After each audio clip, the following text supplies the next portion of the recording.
going on, Only Playbook fans? We are back for another episode. 8 weeks in the books. We have so much to talk about. Shobit, 8 weeks are in, man. I feel like I'm having a hard time just stringing 2 wins together, and it's just getting so annoying.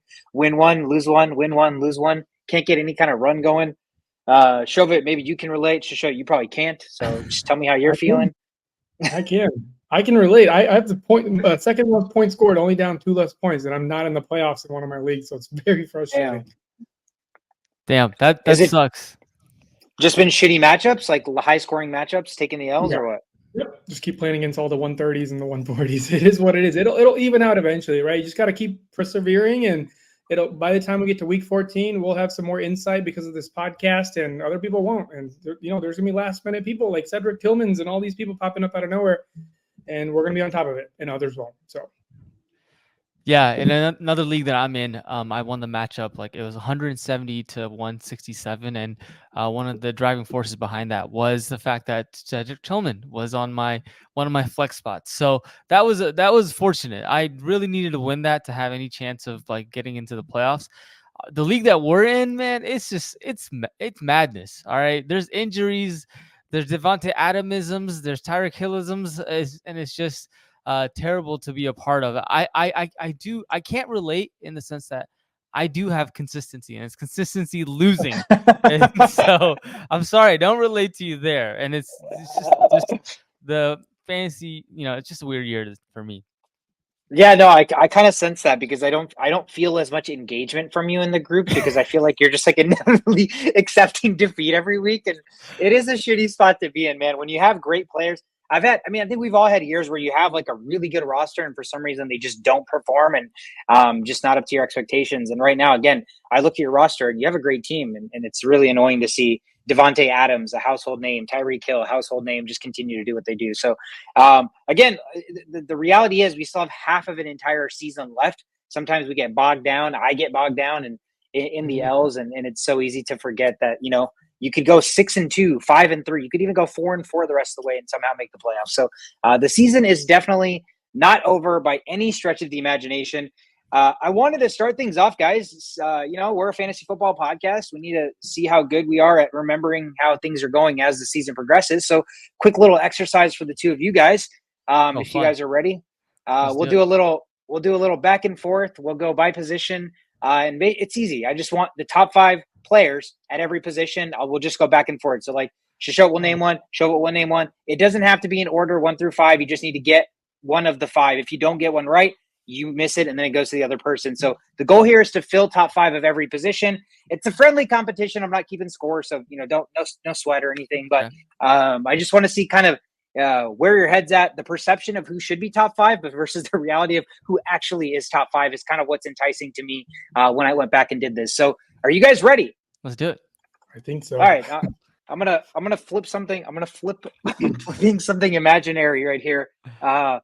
Shishot, you're the guest because you're not in Texas. Shobit, you're the home team. So Shishot, you're gonna call it in the air. I'm flipping this thing. Okay. What is that? One side, it's a floss. It's a floss. Oh. One side has ridges. One side has ridges on it, and one side does not. You're just gonna have to trust me that I'm telling you the truth. So call ridges or no ridges. Ready? Ridges up. Ridges up. Ridges up is correct. All right. So you can either choose to answer first, or you can let Shobit answer first. What's the category? We'll start with quarterbacks. All right, I'll go first. I think I can probably clean house in this category, maybe. Okay, so I don't want you to name all 5. I want to go back and forth. So if he gets one wrong, then it comes back to you in the new name. Okay, so top 5 quarterbacks in fantasy football through 8 weeks. Shishot, who do you have? All right, Lamar. Easy. Shobit. I've got. Let's go. Jaden Daniels. I like it. Shishot. Josh Allen. Got it. Shobit. Damn, I was gonna say Josh Allen. All right, now who do we have? Let me go. Let's go. Damn, Kirk Cousins. Incorrect. Okay. Shishot. Buccaneers. Then it's Kirk Cousins. Oh. Facts. Fuck. Baker Mayfield. Baker Mayfield, correct. So far you guys have 1, 2, 3, and 4. Shove it. Bring us home. Number 5 quarterback in fantasy football. Number 5 quarterback in fantasy. Would be Brock Purdy? Incorrect. Shishot, back to you. Joe Burrow. Correct. Oh, Joe nice. Burrow is QB5. So we have Lamar Jackson, QB1, Baker, QB2, Jane Daniels, QB3, Josh Allen, quarterback 4, and Joe Burrow currently sitting at QB5. I wasn't expecting Joe Burrow to be there, to be honest. I thought maybe Hurts, Kyler, but it's really close. Burrow has 147, Hurts has 146, Kyler has 145. So it's literally by like 1 to 2 points. Knows face Joe Burrow. Oh shit! You cut out. You cut out. I didn't hear what you said there. I was saying the only reason I know this is because I just faced Joe Burrow. That makes sense. Nice. That makes sense. All right. Running backs. Shove it. I'll let you start. Top 5 running backs. Give me one. Let's go, Kyren Williams. Kyren Williams is correct. Shishot. Derrick Henry. Correct. Shove it. Wow. Let's go DeAndre Swift. Good guess. Incorrect. Shishot. Where does Swift rank in this? Because that gives me. He is not in. He is not in the top 5. I don't know where he ranks, but he's just not in the top 5. Okay. Saquon. Correct. Saquon Barkley is correct. Shove it. Back to you. We have the number 1, the number 3, and the number 4. We're missing 2 and 5. Let's see. 2 and 5. Do we have Bijan Robinson in this? Bijan Robinson is not in the top 5. Shishot, back to you. So Henry, Kyren, Saquon. Fuck. Kamara? Bulbasaur? Sounded like you said Bulbasaur there, but that is correct. Alvin Kamara is correct. He is number 2. We are missing the 5th running back. Shove it. Give it to us. 5th running back? Wow. Okay. Oh, is it? Monty. Montgomery. Great guess, but incorrect. Shishot, bring us home. It's got to be his counterpart because it just dropped like 30-something points. It is Mr. Jahmyr Gibbs. Jahmyr Gibbs is number 5, sneaking in after that monster performance. Henry, Kamara, Barkley, Kyren, and Gibbs, top 5 running backs. Really not crazy surprise, right? Based on where they were all drafted. I mean, Kamara was probably the latest draft there, but even then, a lot of people are drafting him as an RB1. So really no surprise there. Wide receivers, Shishot. Wide receivers, top 5. Who you got? Yeah, why am I blanking so bad right now? Justin Jefferson? He is in there. Shove it. Jamar Chase. He is also in there. Shishot. Dude, I have no idea. Who the fuck is number 3? I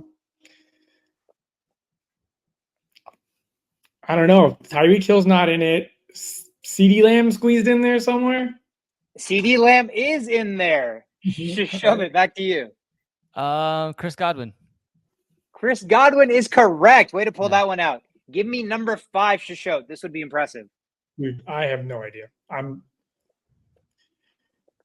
We're going to do that game that guys do where they just start naming random NFL receivers so one of them sticks. So okay. I don't know. It's not in our division. I don't even know if it's not AJ Brown. I don't know. I'm not the pass. I have no idea. I'm going to let you guys both guess twice each, and then I'll start giving hints. So pass was your first guess. Shove it. Back to you. Is Nico Collins in this? Incorrect. Shishot, back to you. Oh. Who the fuck could it be? There's nobody in the AFC North. There's nobody in the AFC East. AFC South. No way. I don't know. Wait, I can't. I gotta guess something. Dude, I got no idea. Is it something weird? Like, I don't know. Fuck. Just Drake London? It is weird, but that is incorrect. That was a good guess, but not right. I feel like it could be. Could it? Mooney. God, that would be crazy. No, okay. Darnell Mooney is not in the top 5. All right, that's 2 guesses each, right? Yeah. I'm trying to think of a hint that's not going to massively give this away. All right, whatever. He is a rookie wide receiver. Oh. Wow. He made it in the top 5? Who? I've only Who is started it one time. Brian Thomas Jr. That is Yeah. correct. Brian Nice. Thomas Jr. is wide receiver 5. There's a lot of touchdowns. A lot of touchdowns coming his way. A lot of deep bombs. Yeah. Wide receiver 5, man. And Amazing. they just lost Gabe Davis again. Christian Kirk is out for season, I believe. So seems like, and Brian Thomas actually got hurt too. He might be out like 2 to 4 weeks.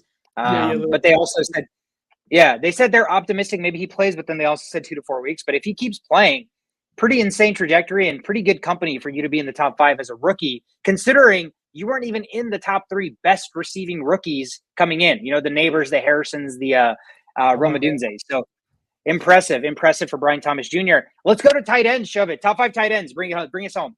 George Kittle. Easy. Show. Cade Otton. Cade Otton did not make it after the 2 surging weeks. He's not quite there yet. Let's go Brock Bowers. Correct. Show it back to you. Trey McBride. Trey McBride is in there. 1, 2, and 5 is complete. Shove it back to you. Let's go Tucker Kraft. Tucker Kraft, number 3. Impressive. We're just missing number 4 now. Oh, God. Hold on. I just saw this like 2 days ago. Running a blank. Cole Kmet. No, good guess. Shove it. Don't tell me after the 8 fucking weeks we have Mark Andrews as number 4. That would be hilarious. That would be hilarious. But no, but I will say the guy in the top 4 is also another like, holy shit, this guy's top 4 now. And we mentioned his counterparts at other positions multiple times already. Kyle Pitts is number 4. How did we get here? I'm not sure, but here we are. That brings the top 5 for tight ends to Kittle, Bowers, Kraft, Pitts, and Trey McBride. Do you have the other people close by to them? Let's check real quick. We can. Yeah, Pitts, McBride. Hold on. Yeah, Kittle, Bowers, Kraft, Pitts, McBride. Otton is only 4 points behind at 6. Okay. Kmet is only 8 points behind at 7. So you were all over it there. Nice. Any surprises there out of those top 5s of the 4 skill positions besides Brian Thomas Jr.? I think that's a unison surprise. Kyle Pitts catching me by surprise for sure. Yeah, Godwin. That's a pleasant surprise. I mean, it sucks that he got injured. That's that's unfortunate. Yeah, he's having a historic year, and typically you think of Evans when you think of that team. So for Godwin to be in the top 5, pretty impressive. Just a quick little brain buster to get our juices flowing, see where we're at. Let's move on to the meat of what we want to do in today's episode. Changing things up a little bit. We each are going to give you one player that we think is going to be a league winner from now until the rest of the season. I'm going to go last. So do I have a volunteer of who wants to go first here? I can go first. Go ahead. Yeah. So my league winner is Cade Otton. I believe he is. Yeah, I know. Nobody wants to hear it, but we'll revisit this conversation in a few weeks, and it's not going to be so surprising. There's nobody to throw the ball to. There's Sterling Shepard, sure, like good hands on college friends with Mayfield, sure. But we've seen what happens when there's a lack of targets, and he favors the big guy in the middle, and that used to be Godwin. Godwin's gone, and now the next big guy in the middle is going to be Otton. There's going to be enough targets. He's going to get like 8 targets a game moving forward, and in a position where you can boom or bust at any time, having somebody that's reliable takes you to the playoffs. That's what happened with Hawkinson and all my leagues last year. Just got one step up from everybody else because you have a reliable target in the tight end spot. So I think that's going to be the league winner. You're going to see him in a lot of people's championship teams. Nice. Okay, since you're going last, I'll go next. I picked the easy answers here. I basically. If you say Christian McCaffrey, I swear to God, show it. Dude, no, I mean that's actually if he's playing. I mean, if he ever gets on the field, then yes, maybe. But I thought that running backs are like very big right now, and I'm looking at 2 guys like Kyren Williams and Derrick Henry, right? Those 2 guys, I think that if you drafted running back well this year and you have either one of those 2 guys, I think they're going to be in a lot of fantasy teams. Kyren Williams, he just nonchalantly gets you touchdowns, had like 80 something yards last game. It just happened, just kind of organically, and I think he'll continue to get it. And Derrick Henry will continue to get touchdowns and yards, and so I think those 2 guys are going to be in most teams that win this year. I don't have anyone that's like coming out of like nowhere. Like Cade Otton, that's a good one, but I don't have a guy like that. All right, so we got Cade Otton, and we got Kyren Williams / Derrick Henry. So for me, my league winner, guys, rest of the season. I don't know how I got here. I really, really don't. I just truly do not know how I am here. But my league winner for the rest of the season is Mr. Bo Nix. Mr. Bo Nix coming in at quarterback here for the Denver Broncos. Couple things. Sean Payton started the season as a run-first offense. In the last 3-4 weeks, they've completely shifted that. They've become a pass-heavy offense, even in passing situations. I started Bo Nix this week in fantasy, so I had to watch every single Broncos snap for the first time all season. And I was thoroughly impressed at how much play action, how much passing opportunities Sean Payton was giving Bo Nix against a team that you can run easily on in the Carolina Panthers, right? So they could have easily ran it 25 to 30 times and been incredibly successful. But Bo Nix, 3 out of his last 4 weeks, he's at 20-plus fantasy points. The Vegas Raiders, the LA Chargers, and the Carolina Panthers. Panthers aren't easy, but the Chargers and Raiders, I mean, with the pass rush, I don't think those are complete pushovers. Not to mention, rest of the season, according to Fantasy Pros, the Denver Broncos, Bo Nix has the 5th easiest quarterback strength of schedule for the rest of the season. Not to mention, they have the 4th hardest strength of schedule for running backs the rest of the season, right? So they are playing strictly against teams that you are going to have to pass the football against. The Baltimore Ravens and the Kansas City Chiefs are their next 2 opponents. Literally, Exhibit A, 2 teams you cannot run the football on, but you can pass the football on. I think that the only way this team continues to thrive is if Bo Nix throws the football. Will that come with turnovers? Absolutely. But he can run the football. And they're not asking him to do a whole heck of a lot. It's a lot of short passes, dink and dunks.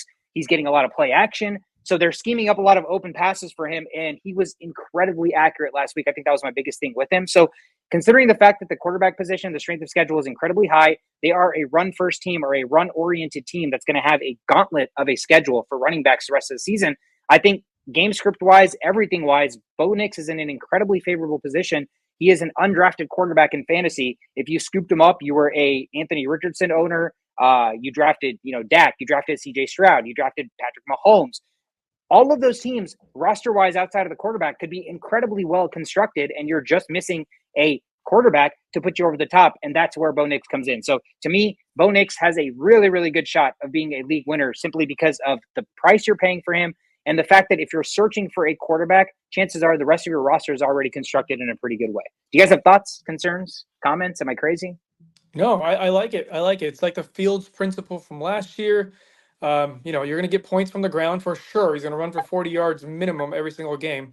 And then you're getting some accuracy now. You're getting some accuracy. Teams are evolving a little bit. You've seen the dynamic from the Chargers standpoint. You've seen the dynamics change from the Broncos standpoint. Everything's slowly changing gearing towards really having a lot of good quarterbacks.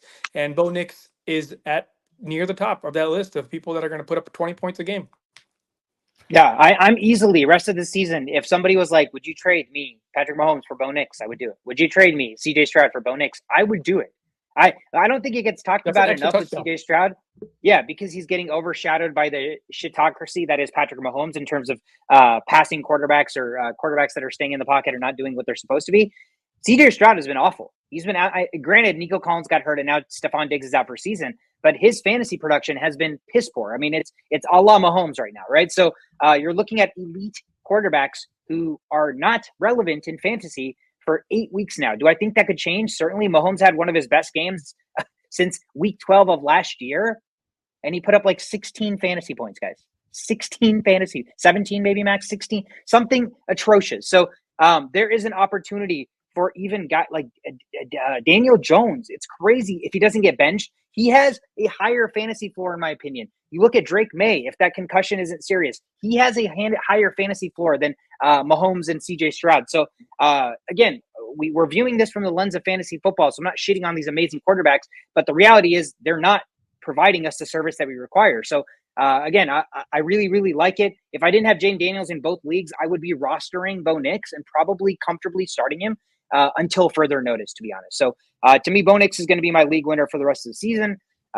It's just become kind of a interesting year for quarterbacks where, you have some of these top tier quarterbacks not necessarily performing where they're supposed to. And then you have the undrafted guys or the guys that got drafted super late, Jane Daniels, Bo Nix, those guys coming up out of nowhere. So there's value to be had if you already have a stacked roster and you're just a quarterback away. The quarterbacks seem to be funneling in and out of the free agency for fantasy football. And in past years, these would be quarterbacks that would be automatically rostered 100%. So Any other thoughts? Any other players that came circulating in Yeah. your brain when you were doing this exercise? Yeah, Lawrence, Yes. solid floor. He's getting the reps up. The shitty wide receivers are now out of the team. Time to do some business. We still got Engram back. He's probably going to be back to full health this upcoming week too. Things looking better for the offense from a fantasy standpoint. They're still going to lose a lot of games, but from a fantasy standpoint, things are looking good. Yeah, Yeah. and that helps them, right? Losing a lot of games, it means Lawrence should be throwing the football more. So that actually works in his favor. Marvin Harrison, I know one game that he did really well, but I think what you saw as far as utilization, 7 targets, and he had, I think, 4 catches, also a touchdown to go with it. Like, if they just continue using him that way, then he's certainly getting you what you want and could take you a long way. Yeah, the name of the game is volume, so you got to be careful, like using streamers like Daniel Jones and even Marvin Harrison. I'd put him in that category because there's just no consistency. And do you think you're going to be in the middle of the finals with a team that's full of inconsistencies? Likely not. So if it's like bye week fill-in and wide receiver threes type of categories, then I'm confident. But if we're talking like long term, like you want to turn into a powerhouse with wide receiver ones all across the board, are you confidently putting Marvin Harrison Jr. in that spot? And I'm not sure. I'm still not sold. I think there's going to be a lot of running the ball for that team also. So it's going to come in waves. It's going to come in waves. When it hits, it's going to hit. But get ready for the downs when the ball isn't going to go anywhere near him for many quarters. So you're right. It could boom. All he needs is one play, but I'm a little afraid. I just need more consistency. Yeah, I think the volume is what scares me too. We just want consistent volume, air yards, targets. I know that doesn't always equate to good performances, but I think there's a correlation between somebody seeing a bunch of targets and air yards, and producing that into points. Right now, Marvin Harrison is doing enough with limited targets and catches, but if we see those numbers go up, certainly. But right now, Yeah. I am also fearful. I did see that this week. Trey McBride, I think, had 33% of the air yards target, and then Marvin Harrison had somewhere around 31, 30, something like that. So, yeah, you just need more consistency, and if you can see that week in, week out, then I think he could definitely boom moving forward. Let's end the episode real quick, going through our waiver wire watch list. Kind of some slim pickings, especially at the running back position this week. I guess real quick, actually, one guy I also wanted to highlight as well is Tyrone Tracy. Tyrone Tracy looks electric. Yeah. He is a streaming option. He's somebody that you picked up at maybe 2-3 weeks ago, and right now he has a stronghold on the starting running back position for the Giants. He looks immensely better than Devin Singletary. The only fear with a guy like that is, again, you're playing for such a shitty team that are you going to get game scripted out? But the good thing is he is catching passes. He's getting utilization on third down. Singletary also gets that. So it's not like Tracy's on the field the whole time, but you have to like what you've seen on the field so far. And I don't know of another guy that's come onto the scene and automatically demanded that he see the football more. All right, guys, waiver wire quarterbacks this week. We have Matt Stafford versus the Seattle Seahawks. We saw what Matt Stafford did last week with Puka and Cooper Kupp back. That offense is absolutely humming. We've talked about Kyren Williams already being a league winner. So if we expect that continued production, that offense should be clicking on all cylinders as they're getting healthier. He takes on, again, the Seattle Seahawks defense, who is allowing you to pass the football against them. Trevor Lawrence, to show, you mentioned it. I have him as a waiver wire option, but he's also a potential rest of the season streamer. You're looking at a matchup against Philly. He's quarterback, believe it or not, in a 12-man league right now, Trevor Lawrence is your QB 12. So he is borderline startable, but what we talked about is important. They're going to be losing a lot. Negative game scripts. He's going to have to throw the football as much as he doesn't want to. 21 points in 2 of his last 4 weeks, so there is a trend heading that way. We saw the Brian Thomas stats. He's top 5 wide receiver. If we expect that production to continue, that means Lawrence is going to have to feed him the ball, and they're going to have to do it successfully. So he's another one that I like. And then I mentioned it, Bo Nix. I mean, why beat a dead horse? Bo Nix is taking on the Baltimore Ravens this week. You can pass the hell out of the ball against them, and he runs the football. So not just a streaming option, but a potential rest of the season option. And I don't know what to make of this. I threw him on there just because there is so much variance with this person, but sometimes the high play is pretty spectacular. We saw some of that this week, man. Jameis Winston, if there's a guy, I can't think of another guy right now in the NFL that all of the NFL is collectively rooting for than Jameis Winston. Yeah, I'm rooting for Jameis Winston more, man. Screw Joe Flacco. He's taking on the Vikings this week. I hope he sucks. But no, I think it's incredible. I just everything he says, the post-game speeches, all that, the way that he articulated so purely and so genuinely that he's like, if I can process my brain to make one play at a time, then I believe I'm a great quarterback. And I mean, it's so true. And so I think he's just very self-aware at this point. He's no longer this young, rookie, crazy guy stealing crab legs, doing all this crap. He's all of a sudden like become this veteran, this leader. Yeah, a legend, basically, right? Without doing very much. And I was just so happy to see how much that offense flourished. The passing game, 300 plus yards, 3 touchdowns, Cedric Tillman emergence. So I don't know what to make of it week to week, but you could do a lot worse than a guy who is going to sling the hell out of the football if you're streaming a quarterback. Running backs, man, I could not find a single one in waivers this week that I thought was worthy of a start. You have bye weeks this week for the Steelers and the 49ers. So if you're really, really desperate, a guy that I continue to throw on here is Tyler Algier, just because he gets work as a backup running back, and they're taking on the Dallas Cowboys, so you can run the football against pretty easily. So if you're desperate, if you're a Jordan Mason owner, if you Najee, and you're looking for a bye week fill-in, Tyler Algier isn't terrible, but again, you're starting a perennial backup. So I don't know of any other running back streamers that you guys have in mind. If you want to play a little bit of 4D chess, you want to get Isaac Guerrero in your leagues now. If you want to play a little bit of 4D chess, we come 3 months into this and we're talking about Isaac Guerrero again. But there's no assurance that Mason might play. He might be gone for 2 weeks. There is a chance that AC joint sprain was a bigger deal than they really made it out to be. So keep an eye out for that. He might just power through it, but be careful because now they see Guerrero can do it. He can get past a couple of people. So just keep an eye out. Pick him up if you're a Mason owner, and there's no assurance that CMC is going to immediately come back and start or even play that many snaps. So if we're really looking a little bit deeper, get Isaac Guerrero in your team if you have a struggling running back core. Yeah, couldn't agree more. And let's be real. I own Jordan Mason. Isaac Guerrero looks hella better. Like just so much faster, so much shiftier, so much more elusive. He hits the holes with so much conviction. I mean, it's a treat to watch. It's another, like he reminds me, it's like another Tridorn Tracy type situation where I want to see more of this youth because he is so damn electric. So yeah, I'm with you. And yeah, I couldn't agree more there. The receiver position, that is one where I feel like there is quite a bit of waiver wire pickups. Cedric Tillman, number one, probably for me, in my opinion. He takes on the Chargers this week, but this isn't just a single week matchup. He has stepped into the Amari Cooper role and at least for 1 week, maybe 2 weeks, has done it really, really well. And it doesn't seem like it's a product of circumstance or situation. He's big, he's physical, he's actually making plays. He kind of looks legit. So I'm pretty impressed with what I see from him so far. Again, if we expect Jameis Winston to be this, pass it, air it out guy, it's disgusting, but Jerry Jeudy all of a sudden becomes potentially relevant again. I would probably lean Cedric Tillman over Jerry Jeudy, but in weeks where you're going to have a number one cornerback shadowing Cedric Tillman, Jerry Jeudy is going to be your underneath guy. So I expect them to have to throw the football quite a bit and be down a lot. So I don't hate Jerry Jeudy as well, but Cedric Tillman probably takes the cake as the number one. Keon Coleman, another guy who continues to emerge, getting more playing time, getting more chemistry with Josh Allen. They brought in Amari Cooper, and that's actually helped Keon Coleman. So I don't know once Cooper gets 100% utilized with all the plays and snap count, what Keon Coleman's outlook is going to look like. But he's another impressive rookie. And what do we see about rookie receivers who don't burst onto the scene immediately as bona fide stars?